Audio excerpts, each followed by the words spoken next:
बिस्मिल्लाहिर्रहमानिर्रहीम। प्रोग्राम बोलो के साथ मैं हूं शाहिद रिंद। नाजरीन, आज है 15 अगस्त और 15 अगस्त का दिन जहां हम 14 अगस्त के दिन जश्न आज़ादी मनाते हैं, 15 अगस्त के दिन हम कश्मीरी जो हमारे भाई हैं वो यौम स्याह मनाते हैं।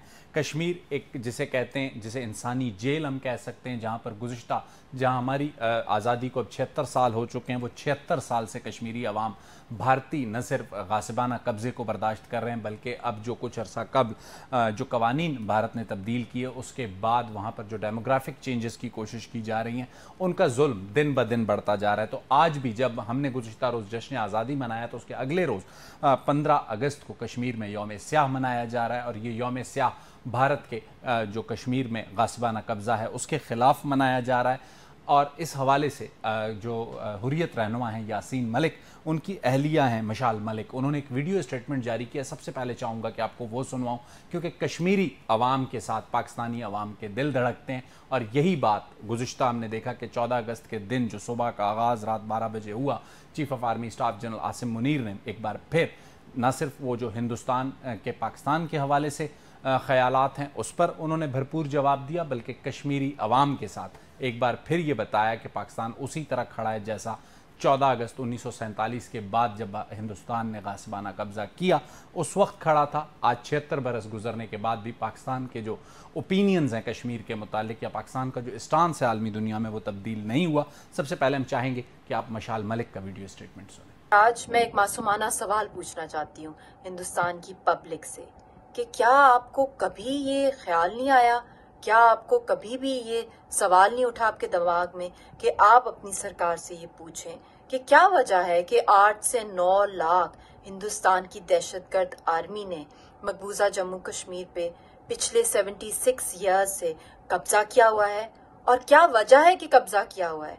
क्या आपके जो ये morals, principles, secular India, democratic India, international norms और ह्यूमन राइट्स के बड़े फॉलोअर के जो चैंपियंस बनने के जो एडवोकेसी करते हैं आप पूरी दुनिया के अंदर, और अपने आप को एक मॉडरेट स्टेट दिखाते हैं और पीस लविंग स्टेट दिखाते हैं, क्या आप लोगों ने कभी नहीं पूछा कि क्यों कब्जा किया, क्यों एक पूरी कौम की आज़ादी के राइट्स सारे सलब कर दिए? मगर एक दिन जरूर आएगा कि बेशक इस वक्त आप हमारी डेड बॉडीज के ऊपर अपने झंडे लहरा रहे हैं, अपना कब्जा जमा रहे हैं, मगर एक दिन आएगा कि हिंदुस्तान की पब्लिक को ही जवाब देना पड़ेगा कि क्यों उन्होंने एक म्यूट साइलेंस रखा और बहुत कन्वीनियंटली डेफ, डम और ब्लाइंड रहे हमारी चीखों के ऊपर। यासीन मलिक की अहलिया और यासीन मलिक का ख़ानदान या कश्मीरी अवाम ने जो जुल्म भुगते हैं, उन्होंने एक हिंदुत्व का नज़रिया रखने वाली हिंदुस्तानी हुकूमत से नहीं बल्कि हिंदुस्तान की अवाम से मुखातिब होकर बात की, और ये बात हिंदुस्तान की अवाम को समझनी होगी। नाज़रीन, इसके अलावा अगर हम बात करते हैं पाकिस्तान की आज के दिन की पॉलिटिक्स की, तो अगर सबसे बड़ी खबर की बात करूं जो सामने आ रही है और सरफेस हो रही है, एक बार फिर ये कयास आराइयाँ, ये इतलात आना शुरू हो चुकी हैं, बल्कि मेरे पास ये मालूमात भी हैं कि मियाँ नवाज़ शरीफ ने सितंबर के अवाइल में एक अहम इजलास लंदन में तलब किया। ये इजलास इसलिए अहमियत का हामिल है कि 16 और 17 सितंबर को मेरी खबर के मुताबिक मियाँ नवाज़ शरीफ ने यह हिदायत दी हैं कि उनकी टिकट्स बुक रखी जाएँ पाकिस्तान वापसी की, लेकिन उनकी वापसी का हतमी फ़ैसला सितंबर के अवाइल में जो इजलास होगा लंदन में उसमें किया जाएगा। मियाँ नवाज़ शरीफ साहब क्या वापस आएंगे, क्या ग्रीन सिग्नल मिल चुका है, क्या 15 सितंबर के बाद जो अदालत में तब्दीलियाँ होंगी और उसके बाद जब वो आएंगे तो उन्हें रेड कारपेट वेलकम मिलेगा, और इसके अलावा निगरान हुकूमत उसके चैलेंजेस क्या हैं, बिलखुसूस पॉलिटिकल चैलेंजेस, इस वक्त कैबिनेट की तश्कील, और माशी चैलेंजेस क्या होंगे, उसके साथ साथ बलूचिस्तान जिसे कहते हैं, अब इस वक्त तमाम वफाक और सूबों में निगरान हुकूमतें कायम हो चुकी हैं, एक बलूचिस्तान रह गया है जहाँ पर निगरान हुकूमत की अभी तक की तकर्री जिसे कहते हैं कि नहीं हो सकी। वज़ीर आला बलूचिस्तान को जिसे कहते हैं कल बड़ी मुश्किल से कुद्दूस बजंजो साहब को मुलाकात करने में कामयाब हुए अपोजिशन लीडर, वरना बहुत से अरकान असम्बली या जो वज़रा हैं वो कहते हैं कि 40-40 रोज़ तक मुलाकात नहीं हो पाती। लेकिन अभी तक जब तक हम ये प्रोग्राम कर रहे हैं उस वक्त तक की मालूमात के मुताबिक उनकी मुलाकात जो आज हतमी होनी है, अगर आज नहीं हुई और आज इत्तफाक राय नहीं हुआ तो कल तक मामला पार्लिमानी कमेटी को जा चुका होगा। लेकिन इस वक्त मियाँ नवाज़ शरीफ साहब की जो वापसी है, निगरान हुकूमत के चैलेंजेस हैं, उस पर बात करने के लिए हमारे साथ होंगे अमार मसूद साहब, माजिद निज़ामी साहब और डॉक्टर खाकान नजीब साहब। और बलूचिस्तान की स्टोरी के लिए हम लास्ट सेगमेंट में कोयटा जाएंगे और काजिम मेंगल से पूछेंगे गो कि बलूचिस्तान की स्टोरी है चीफ मिनिस्टर और अपोजिशन लीडर इस्लामाबाद में। अमार साहब, सबसे पहले अगर आपसे कहूं कि बड़ी खबर मियां नवाज शरीफ की वापसी, तो अम्मार मसूद को सितंबर में मियां साहब वापस आते हुए नजर आते हैं? अच्छा भाई, ये पहली दफा नहीं हुआ कि नवाज शरीफ की वापसी की खबर अचानक ब्रेकिंग न्यूज के तौर पर चली हो। इससे पहले भी बेतहाशा ये खबर चल चुकी है। हमारे दोस्त हैं जावेद लतीफ साहब, वो तकरीबन एक हफ्ते के बाद ऐलान कर देते हैं कि नवाज शरीफ अगले हफ्ते आ रहे हैं, लेकिन इस बात में हकीकत नजर आ रही है। सिलसिला 2 साल तक से तकरीबन चल, बिल्कुल आज जो मुर्तजा अली शाह हमारे दोस्त हैं के नुमाइंदे, उन्होंने खबर दी, उन्होंने कहा खानदानी जो है जराए ने भी तस्दीक कर दी है। मेरी कुछ से बात हुई उसके बाद लंदन में, उन्होंने कहा कोई हतमी कंफर्मेशन नहीं दी, ये नहीं कहा कि ये टिकट बुक करा देने वाली या उस तरह की बात दुरुस्त है। ये उसी तरह का उर्गुला है, इस तरह का पहले कई दफा हो चुका है। बहरहाल नवाज शरीफ साहब को वापस तो आना है, और एक आम राय के मुताबिक वो इंतजार कर रहे हैं चीफ जस्टिस अता बंदयाल के जाने का। जैसे ही नए चीफ जस्टिस साहब हलफ लेंगे तो उन्हें वो है कि उनके केसेस के मुतालिक जो है वो इंसाफ किया जाएगा, इसलिए वो वक्त वापस आएंगे। लेकिन अभी भी ये जो खबर है ये मेरे ख्याल में सनसनी ज्यादा है, इसमें कम है। ये बात दुरुस्त है कि शहबाज शरीफ साहब लंदन जा रहे हैं और होप सैटरडे को वो लंदन, इसके अलावा राजा आसिफ, राना सनाउल्लाह, ये लोग भी लंदन जा रहे हैं। लेकिन इसका कतई ये मतलब नहीं है कि नवाज शरीफ के आने की तारीख फाइनल है। उसकी बड़ी इंडिकेशन ये है कि नवाज शरीफ साहब की बड़ी ख्वाहिश है कि वो जब वापस आए तो उनका बड़े शानदार तरीके से एक हीरोज वेलकम किया जाए, एक रेड कारपेट फकीदुल मिसाल इस्तकबाल हो। उस हीरोज वेलकम के लिए जाहिर है इंतजामात की जरूरत होगी, कैंपेनिंग की जरूरत होगी, पहले से तैयारियों की। अमार साहब यहाँ आपको 1 मिनट के लिए रोकता हूँ, माजिद को भी गुफ्तगू में शरीक करते हैं। माजिद ने हमें ज्वाइन कर लिया। माजिद, आपके ख्याल में मियाँ नवाज शरीफ साहब तैयारी कर रहे हैं, या जैसे अमार साहब ने कहा कि पहले भी एक आध बार शोर हुआ और फिर खामोशी हो गई, तो आपको क्या लगता है ग्रीन सिग्नल है या अभी तक लाइट ऑरेंज पे है? बहुत शुक्रिया। मेरा ये ख्याल है कि अभी तक ग्रीन सिग्नल के मामला बिल्कुल नहीं है, और इस हवाले से मुशावरत भी जारी है, और पाकिस्तान के अंदर जहां जहां पे कानूनी, सियासी और रियासती रुकावटें हैं उनके ऊपर भी काम किया जा रहा है। जब तक ये कानूनी, सियासी और रियासती रुकावटें दूर नहीं होंगी उस वक्त तक इसी तरह ही खबरों का सिलसिला जारी रहेगा, तज्जिए होते रहेंगे। लेकिन मियां नवाज शरीफ वापसी उस वक्त तक मुमकिन नजर नहीं आ रही। उसकी वजह यह है कि इतनी देर मुल्क से बाहर गुजारने के बाद इलेक्शन के माहौल के अंदर मुस्लिम लीग नून की क़यादत ये नहीं चाहती कि उनके कायद इस मुल्क में वापस आए, तो उन्हें एक बार फिर कैदोबंद का, सऊकतों का, मुश्किलात का, इस्टेब्लिशमेंट की नाराजगी का और इस तरह के बाकी मामलात का सामना करना पड़े। तो इसलिए जब तक यहाँ पर ग्राउंड पर चीजें मियां नवाज शरीफ के हक में अमली तौर पे नहीं होंगी, उस वक्त तक ये गपशप की हद तक चलता रहेगा, लेकिन वो वापस नहीं आए। अमार साहब, आपके ख्याल में ख्वाजा आसिफ साहब ने इसीलिए कल कहा था कि जब तक 1% भी रिस्क होगा वो नहीं आएंगे, तो वो रिस्क फैक्टर आपको क्या लगता है? मेरे ख्याल में इसके 2 पहलू हैं। एक तो ये है कि बाज़ औक़ात रिस्क फैक्टर आपको बड़ा वाज़ेह नजर आता है। दूसरा एंगल इसका ये है कि बाज़ औक़ात रिस्क फैक्टर आपको बढ़ा चढ़ा कर भी बताया जाता है। तो उनकी राय ये है कि मियां नवाज शरीफ के इर्द गिर्द जो लोग हैं उन्हें वो जरा बढ़ा चढ़ा के रिस्क के बारे में बता रहे हैं। मेरी ज़ाती राय में तो उन्हें वापस आ जाना चाहिए। अगर जेल की सोहबतें बर्दाश्त करनी पड़ती हैं तो जेल बर्दाश्त करनी चाहिए। अब वो वक्त आ गया है जब पार्टी की क़यादत उन्होंने करनी है, तो 2-4 दिन, 2-4 हफ्ते अगर वो जेल रह लेंगे, इससे कोई ज्यादा फर्क नहीं पड़ेगा, बल्कि उसका प्रोफाइल बड़ा ही होगा, उसको नुकसान नहीं पहुंचेगा। लेकिन इसमें माजी में हमारे यहाँ जो मुंतखब वज़राए आज़म के साथ जो कुछ होता रहा है, वो सारी जहन में रखे तो आपके जहन में भी खदशात और वसवसे पलने लगते हैं। अच्छा अमार साहब, एक चीज़ जो नज़र आती है सामने, निगरान वज़ीर आज़म की तकर्री हुई, उस पर तो उनके जो चैलेंजेस हैं उस पर हम सेकंड सेगमेंट में बात करेंगे, लेकिन उसके पैराए में एक सवाल आपसे करना चाहूँगा कि अनवारुल हक काकड़ साहब की जब तकर्री हुई, प्राइम मिनिस्टर और अपोजिशन लीडर ने इत्तफाक किया और उसके बाद नाम अनाउंस हुआ अनवारुल हक काकड़ साहब का, पीपल्स पार्टी, JUI, फे, तमाम जो पॉलिटिकल पार्टीज हैं, अख्तर मेंगल या ANP ने ज़रा खुल के इज़हार किया है, बाकी ज़रा लगी लिपटी में कर रहे हैं। एक ऐसा तासुर कायम करने की कोशिश की जा रही है कि जैसे जी ये फैसला हो गया है, होल हार्टेडली नहीं है। तो कहीं ऐसा तो नहीं है जो मियाँ साहब ने जो अपने लोगों को तलब किया है वो इस फैसले के मामले पे तलब किया हो, या फिर कैसे ये मुमकिन है कि मियाँ शहबाज शरीफ साहब इतनी बड़ी तैनाती मियाँ नवाज शरीफ को एतमाद में लिए बगैर कर लें?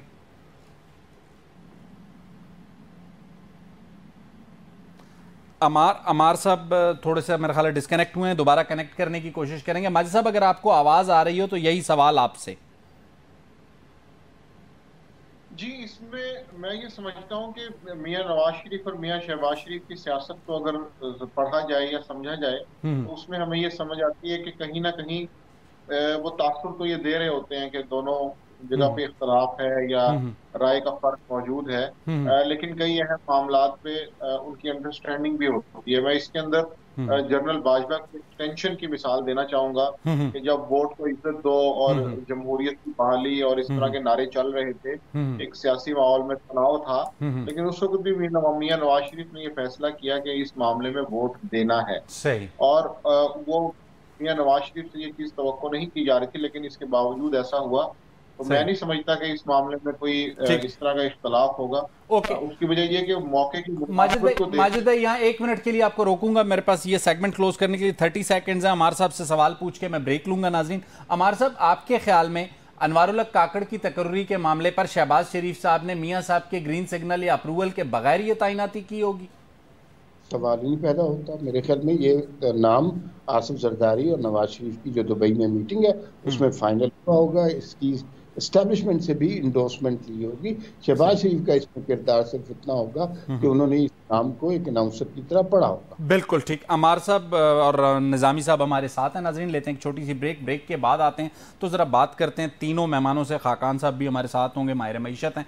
निगरान हुकूमत के चैलेंजेस क्या हैं, ब्रेक के बाद। वेलकम बैक नाजरीन। ब्रेक के बाद एक बार फिर आपके सामने हाजिर खिदमत है। नाजरीन, केयर टेकर हुकूमत जिसे कहते हैं कि आप कह सकते हैं चीफ एग्जीक्यूटिव इस गवर्नमेंट के अनवारुल हक काकड़ हैं, केयर टेकर प्राइम मिनिस्टर। उनका सबसे बड़ा चैलेंज अपनी काबीना की तश्कील, और उसके बाद जो दूसरे बड़े चैलेंजेस हैं उनमें मईशत, दहशतगर्दी, सियासी इस्तेहकाम और एक साफ और शफाफ इंतखाबात का इनेकाद। तमाम पॉलिटिकल स्टेक होल्डर्स को ऑन बोर्ड लेकर खाकान हसन नजीब साहब हैं, माहिर मईशत हैं हमारे साथ हैं। मैं चाहूँगा सबसे पहले ज़रा माशी मामले पर गुफ्तगू करें, फिर ज़रा पॉलिटिकल मामले पर अमार साहब और माजिद साहब कमेंट करेंगे। खाकान साहब, इकनॉमिक फैसलों के हवाले से आज हमने देखा कि पहले दिन ही ऑफिस संभालते ही जहाँ उन्होंने कुछ मुलाकातें की, वहाँ उन्होंने जो पहली मीटिंग की वो इकॉनमी और IMF के साथ जो डील्स है उसके मुतालिक की। तो आपके ख्याल में केयरटेकर गवर्नमेंट या केयरटेकर प्राइम मिनिस्टर उनके चैलेंजेस इकॉनमी के फील्ड में क्या होंगे? एक तो बात यह कि आपने ऑलरेडी एक एम्पावर्ड केयर टेकर सेटअप किया है। आपने एक नॉर्मल से थोड़ा सा शायद 2-1 माह एक्सटेंडेड केयर टेकर सेटअप किया है। आपने एक केयर टेकर सेटअप उस टाइम पे किया है जिसका सबसे बड़ा चैलेंज तो IMF के प्रोग्राम की कंप्लीशन है। मैं कई बार कहता हूं कि पाकिस्तान ये 23वां प्रोग्राम एंटर कर रहा है। याद रखिए कि अपनी जिंदगी में पाकिस्तान ने सिर्फ एक प्रोग्राम कंप्लीट किया है, बाकी सारे प्रोग्राम जो हैं वो 21 प्रोग्राम इनकम्प्लीट छोड़े हैं। आप जून में जो प्रोग्राम इनकम्प्लीट छोड़ के आए थे, नवंबर से जून तक उस प्रोग्राम में जो तसलसल बरकरार ना रह सका, आपके रिजर्व्स $4 अरब पे आ गए थे। चाइना बैकस्टॉप ना कर रहा होता तो शायद आप मतलब डिफॉल्ट के बड़े हाइटेंड रिस्क पे थे। IMF की अम्ब्रेला में रहना सबसे बड़ा चैलेंज है। IMF का 30 सितंबर का रिव्यू है, उसके सारे टारगेट्स हैं। इन चैलेंजेस को अनवारुल हक काकड़ किस टीम के साथ कूप अप कर सकते हैं आपके ख्याल में? हफीज शेख साहब बेहतर होंगे, सुल्तान अली अलाना साहब का नाम सुन रहे हैं, रजा बाकिर साहब का नाम आ रहा है। आपके ख्याल में एक आइडियल फाइनेंशियल टीम, गो के Anwarul Haq Kakar have a good command on terrorism and regional issues, on foreign affairs issues, even economy पे उनको बड़ी अच्छी आवनु है, लेकिन इज नॉट अ इकोनॉमिस्ट। तो इकोनॉमी जो है, मईशत, एक अच्छी टीम उन्हें चाहिए होगी जो फाइनेंशियल होगी। आपके ख्याल में वो क्या हो सकती है? आई थिंक वो वही हो सकती है जो इस वक्त पाकिस्तान के करंट हालात को समझती हो, जिसने पाकिस्तान का जो MEFP, जिसको memorandum of economic and financial policies है, उसको परखा हो, उसको समझा हो, वो समझे हो कि कौन से टारगेट्स हैं जो 30 सितंबर तक पूरे होने हैं, और ये भी समझाओ कि जुलाई में बहुत से ऐसी चीजें हैं जो एक अनकंफर्टेबल सिचुएशन क्रिएट कर रही हैं, रेमिटेंसेस गिर रही हैं, एक्सपोर्ट्स गिर रही हैं। सो ये वही टीम होनी चाहिए जिसने कभी भी पहले डिलीवर करने की कोशिश की हो। जब हमने प्रोग्राम किया 13-16 का, which is the only programme to have been ever completed in Pakistan history, तो हमने एक बहुत प्रोफेशनल सेटअप बनाया था। क्योंकि मैं उस टीम का कोर पार्ट था, तो मुझे बड़ी अच्छी तरह मालूम है कि इट इज नॉट दी वजीर खजाना who's going to make a difference. आपके पास कोर टीम क्या है, स्टेट एपरेटस कैसे रिस्पॉन्ड कर रहा है, एनर्जी कैसे रिस्पॉन्ड कर रहा है, आप कह रहे हैं खाकान साहब वो जो 13 से 18 वाली टीम थी उसे दोबारा बुलाना होगा। हर सूरत में उनको ऐसी ही एक टीम पुटअप करनी पड़ेगी। आप कोई भी वजीर खजाना ले आए, वो अकेला इस काम को संभाल नहीं सकता, क्योंकि वजीर खजाना is one part of the whole chain. लेकिन चूंकि आप इकोनॉमी को समझते हैं, आपके ख्याल में एक strict financial manager Hafeez Sheikh हो सकते हैं, सुल्तान अली अलाना साहब हो सकते हैं, या फिर रजा बाकर?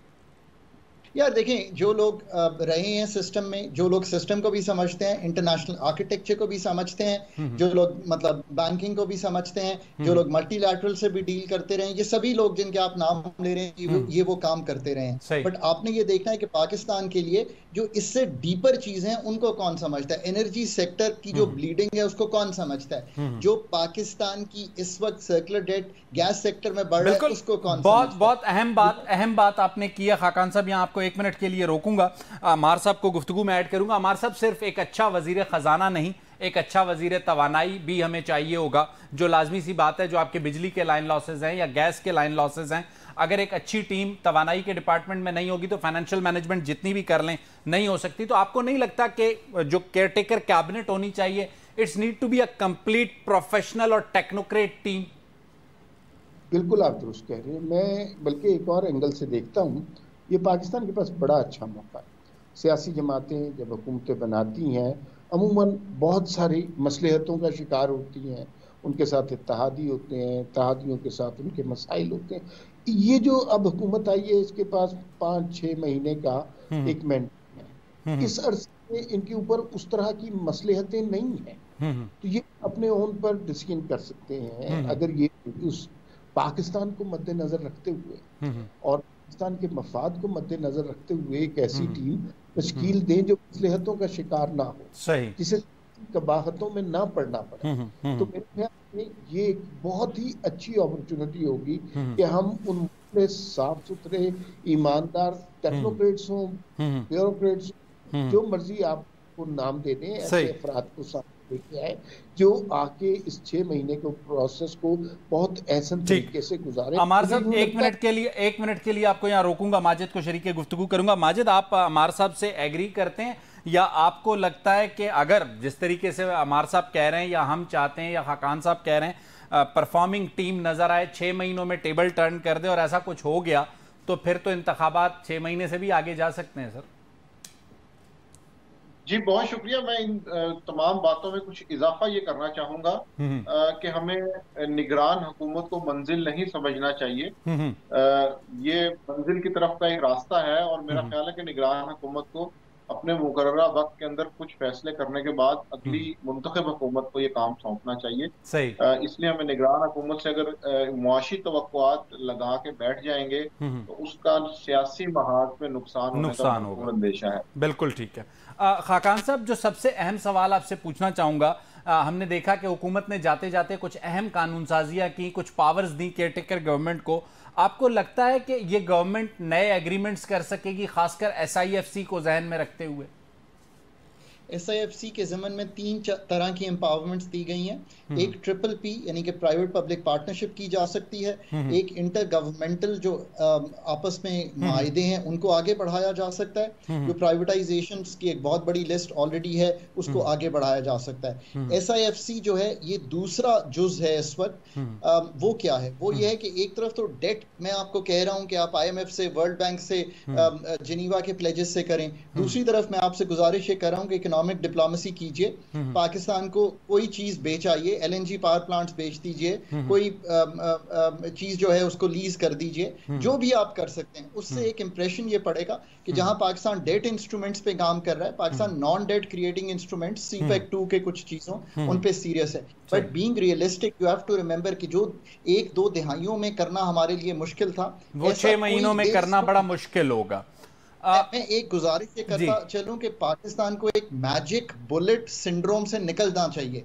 पाकिस्तान को ठीक करने का तरीका, मैंने ये अभी एक आर्टिकल भी लिखा है कि आप जब अपनी स्टोरी लिखेंगे तो अपनी स्टोरी लिखेंगे इनोवेशन पे, पैदावारी सलाहियत पे, हार्ड वर्क पे। There is no magic bullet. मैं 4 चीजें बेच के पाकिस्तान नहीं ठीक कर दूंगा, मैं पाकिस्तान की पैदावारी सलाहियत उस पर भी काम करूं तो तब ये चीजें जाएंगी। SIFC एक अच्छी विंडो है, बट बहुत मेहनत करनी पड़ेगी इस मसले से, और ये 3 से 5 साल की मेहनत है। माजिद ने बहुत अच्छी बात सामने रखी कि ये इसका जो ओनस है वो आने वाली हुकूमत पे भी डालिए। बिल्कुल ठीक कह रहे हैं अमार साहब। आपके ख्याल में जो इस वक्त एक आइडियल कैबिनेट डिस्कस हो रही है, मुख्तलिफ नाम है, जलील अब्बास जिलानी साहब पहले निगरान वजीर आजम बन रहे थे, अब वो वजीर खारजा के तौर पर उनका नाम आ रहा है। इसी तरह रजा बाकर साहब, हफीज शेख साहब दोनों वजीर आजम के उम्मीदवार थे, अब वो खजाना पे आ गए हैं। शोएब सडल साहब का नाम सुन रहे हैं, यहाँ तक कि बहुत से लोगों ने कहा कि सरफराज बुगटी का भी नाम जेर गौर है। और सरफराज बुगटी से जब मेरी बात हुई तो उन्होंने कहा स्टिल इज मतलब interested to contest general elections. तो ये स्पेक्यूलेशंस ही हैं केयर टेकर कैबिनेट की, या वाकई ये नाम जेर गौर है आपकी मालूमात के मुताबिक? भाई किसी ने कहा था कि पाकिस्तान का सबसे बड़ा अलमिया ये है कि यहाँ जो अफवाहें होती है ना वो अमूमन बाद में सदाकत पर मुमतज होती है। तो बहुत सारी अफवाहें इस वक्त लग रही हैं। जाहिर है अगर हतमी किसी के पास होते तो वो कैबिनेट अनाउंस कर देता, हतमी नाम किसी के पास नहीं है। ये उसी तरह की मुशगाफियां हैं जिस तरह वज़ीर आज़म के नाम पे हुआ, और हमने जुगनू मोहसिन से लेकर हर शख्स का नाम सुन लिया। इस्लामाबाद में कम से कम 50-60 वज़ीर आज़म फिर रहे थे। तो शेरवानियों की लूट सेल भी चल रही थी। अल्टीमेटली एक सरप्राइज मिला, और वो सरप्राइज अनवारुल हक काकड़ साहब की सूरत में मिला। इसी तरह मुझे यूँ लगता है कि कैबिनेट के मामले में भी सरप्राइज मिलेगा। अभी जैसे इत्तलात के लिए मोहम्मद अली दुरानी साहब का नाम आ रहा है, लेकिन जो नाम सामने आते हैं अमूमन कुर्रा उनके नाम नहीं निकलते, वो कोई और माजिद आप अमार साहब से एग्री करेंगे, या आपको लगता है नहीं यही जो नाम जेरे गर्दिश हैं इन्हीं में से कोई 2-4 आगे पीछे होकर सेट हो जाएंगे? नहीं, ये क्योंकि पाकिस्तानी सियासत में अनहोनी का बहुत ज्यादा अमल दखल है, इसलिए जो नाम सामने आ रहे हैं उसमें अम्मार साहब बिल्कुल दुरुस्त कह रहे हैं कि उनके ऊपर यकीन करके बैठ जाएंगे तो हो सकता है मायूसी का सामना हो। लेकिन इसमें हमें देखना ये है कि न्यूट्रल या इंटेलेक्चुअल या टेक्नोक्रेट तर्ज के अगर नाम ढूंढे तो पाकिस्तान में लिस्ट बहुत मुख्तसर होती है। सही। इसलिए मुझे लगता है कि इन्हीं नामों के अंदर से कुछ ना कुछ लोगों को कुछ प्लस माइनस करके एडजस्टमेंट की जाएगी। खाकान साहब, आपसे एक सवाल करना चाहूंगा। अनवारुल हक काकड़ चूंकि ऐवान बाला सेनेट के रुकन भी रहे हैं, सियासतदान भी हैं, अब उन्हें एक निगरान हुकूमत की जिम्मेदारी मिली है और एक एडमिनिस्ट्रेटर की जिम्मेदारी as a chief executive of the country. अच्छा, मज़े की बात यह है कि वो सेनेट के ज़रूर रुकन रहे हैं, लेकिन किसी वफाकी वजारत या इस तरह का जो एडमिनिस्ट्रेटिव डिपार्टमेंट है उन्होंने हेड नहीं किया। आपके ख्याल में खासकर गुड गवर्नेंस के लिए वो क्या कर सकते हैं, या कम अज़ कम जो हमारे पास एक एक्स्ट्रा ऑर्डिनरी किस्म की चीज़ें वज़रा अपने करीब कायम कर लेते हैं या वज़राए आज़म, उन्हें किस हद तक नॉर्मलाइज कर सकते हैं अनवारुल हक काकड़? देखिए, एक तो चीज़ हमें बड़ा रियलिस्टिक रहना चाहिए ना कि 90 दिन या 120 दिन की हुकूमत या 150 दिन की हुकूमत से हमें बड़ी ऑनेस्टली मतलब एक्सपेक्टेशंस जो हैं उनसे, उनका सबसे बड़ा काम जो है वो तो ऑफ कोर्स इलेक्शन कराना है। उनका काम है कि इकोनॉमिक चूंकि इंस्टेबिलिटी से को पाकिस्तान को उससे बचा के रखना है, IMF के अम्ब्रेला में रखना है। Enforcement is the thing. Administratively अगर आप मुझसे पूछें तो की जा सकती है। आप नए टैक्स तो नहीं लगा सकते, मिसाल दे रहा हूँ आपको, पर हम हमेशा कहते हैं कि आप इन्फोर्स करें। अगर करंट रजीम में भी आप सख्ती करें तो आप कुछ टैक्सेशन बेहतर कर सकते हैं। So obviously what he can do is कि एनफोर्स, और उनको कोई चूंकि उस तरह की कंपल्शन नहीं है नॉट टू एनफोर्स, तो वो मतलब he can go in and enforce on the taxation side. He can go and ensure कि अगर लाइन लॉसेस हो रहे हैं तो वो चूंकि सारे डिस्कोस जो हैं वो हुकूमत की तहवील में है, तो वो उन CEOs को डायरेक्टली बात कर सकते हैं, या अपने जो भी केयर टेकर एनर्जी मिनिस्टर आएगा। बट माई होप्स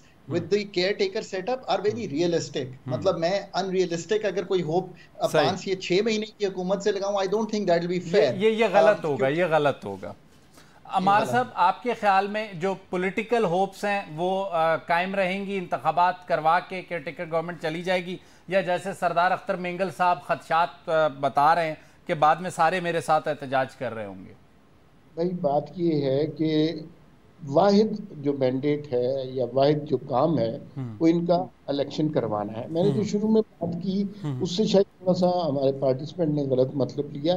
मेरा एक वतन ये मतलब नहीं था कि इनसे बहुत ज्यादा उम्मीदें लगा ली जाए, लेकिन इस बात ये एक रियलिटी है कि 6 महीने इनके पास अवेलेबल है। हम ये भी नहीं समझता वो जो डॉक्टर नजीब ने बात की कि जो मैजिक वॉन्ड होता है वो कोई नहीं होती जादू की छड़ी, आहिस्ता पॉलिसीज और सिस्टम ही चलते हैं। लेकिन बहरहाल आप अपना कंट्रीब्यूशन तो 6 महीने में अदा करें, अपनी बिसात के मुताबिक कुछ ना कुछ मुल्क के लिए कर जरूर सकते हैं। ठीक है।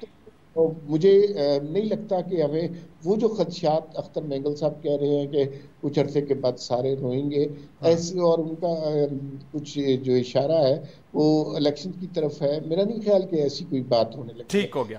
अमार मसूद साहब, माजिद निज़ामी साहब और डॉक्टर खाकान नजीब साहब, आप तीनों मेहमानों का बहुत बहुत शुक्रिया। नाज़रीन, लेंगे एक छोटी सी ब्रेक के बाद जब आएंगे तो बात करेंगे कि पूरे मुल्क में, वफाक में, तमाम सूबों में निगरान हुकूमतें कायम हो चुकी हैं। बलूचिस्तान की निगरान हुकूमत कब कायम होगी और बलूचिस्तान का सरप्राइज़ क्या होगा, बताएंगे ब्रेक के बाद। वेलकम बैक नाजरीन। इस्लामाबाद में वफाक में काकड़ सरप्राइज़ के बाद कोयटा में क्या कोई सरप्राइज़ मिलेगा, या जो हुकूमत और अपोजिशन है वो निगरान वज़ीर आला के मामले पर कोई इत्तफ़ाक़ राय कर लेंगी? हुकूमती और अपोजिशन टीमों की जो मुलाकात की बातचीत है, कल हमने अपोजिशन लीडर मलिक सिकंदर से मुलाकात की और उनसे पूछा तो उन्होंने बताया कि वज़ीर आला साहब इस्लामाबाद में थे, वो कोयटा आने को तैयार नहीं थे, तो मजबूरन अपोजिशन लीडर को इस्लामाबाद आना पड़ा। और कोई 10-12 घंटे के इंतज़ार के बाद, 10-12 घंटे बहुत कम है, वैसे बताया जाता है कि वज़ीर आला जो हैं कुद्दूस बिज़ंजो साहब लोगों को 40-40 घंटे और 3-3 दिन भी इंतज़ार करवाते हैं।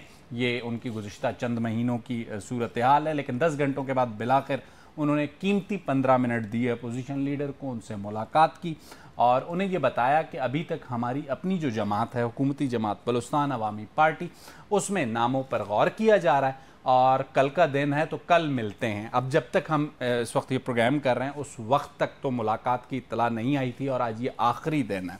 तो बलूचिस्तान में निगरान वज़ीर आला के लिए भी उसी तरीके से एक लंबी फहरिस्त है जैसे केयरटेकर प्राइम मिनिस्टर के हवाले से थी। इब्तदाई नामों में यह बताया गया कि बलूचिस्तान अवामी पार्टी कौदा बाबर, एजाज संजरानी और नसीर बिज़ंजो के नाम देने की ख्वाह है। ऑफिशियली ये नाम अभी तक वज़ीर आला साहब ने नहीं दिए।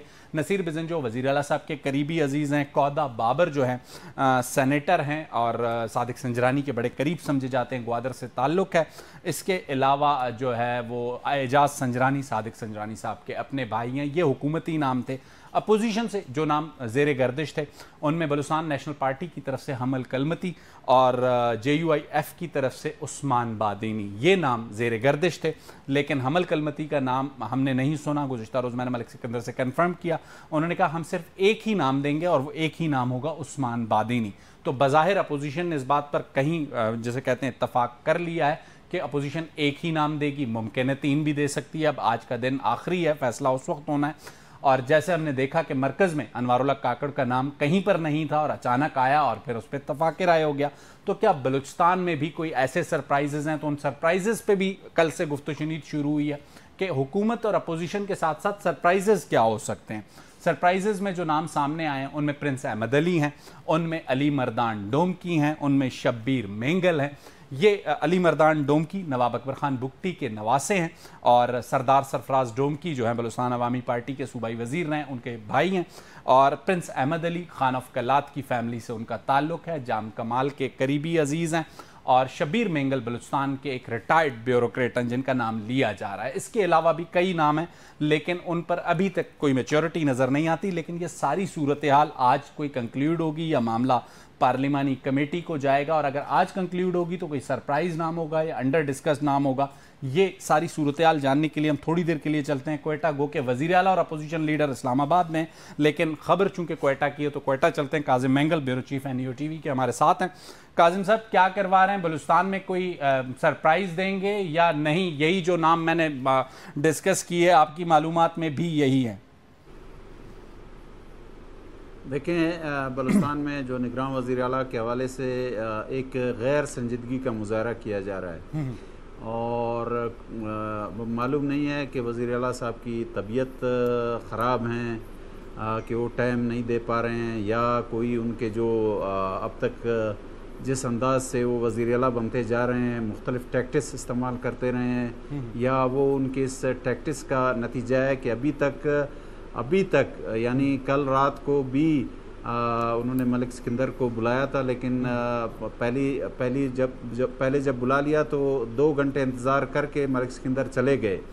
फिर जो है ना कोई रात के 12:30 बजे के करीब जो है ना कोई इनकी मुलाकात हुई है। उसमें भी जैसे आपने बताया कि वो इंतहाई मुख्तसर मुद्दत के लिए वो मुलाकात हुई है।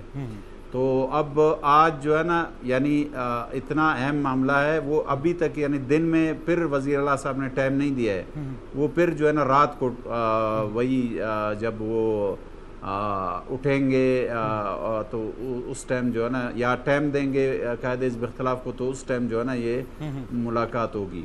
तो ये हो गया जो है ना गैर संजीदगी का जो है ना मुजाहरा। बाकी आप जानते हैं कि जो वज़ीर आला साहब हैं या जिस जमात से उनका ताल्लुक़ है, उनको अपने जो है ना जो मामलात है उन पे बहुत ज़्यादा इख्तियार नहीं है।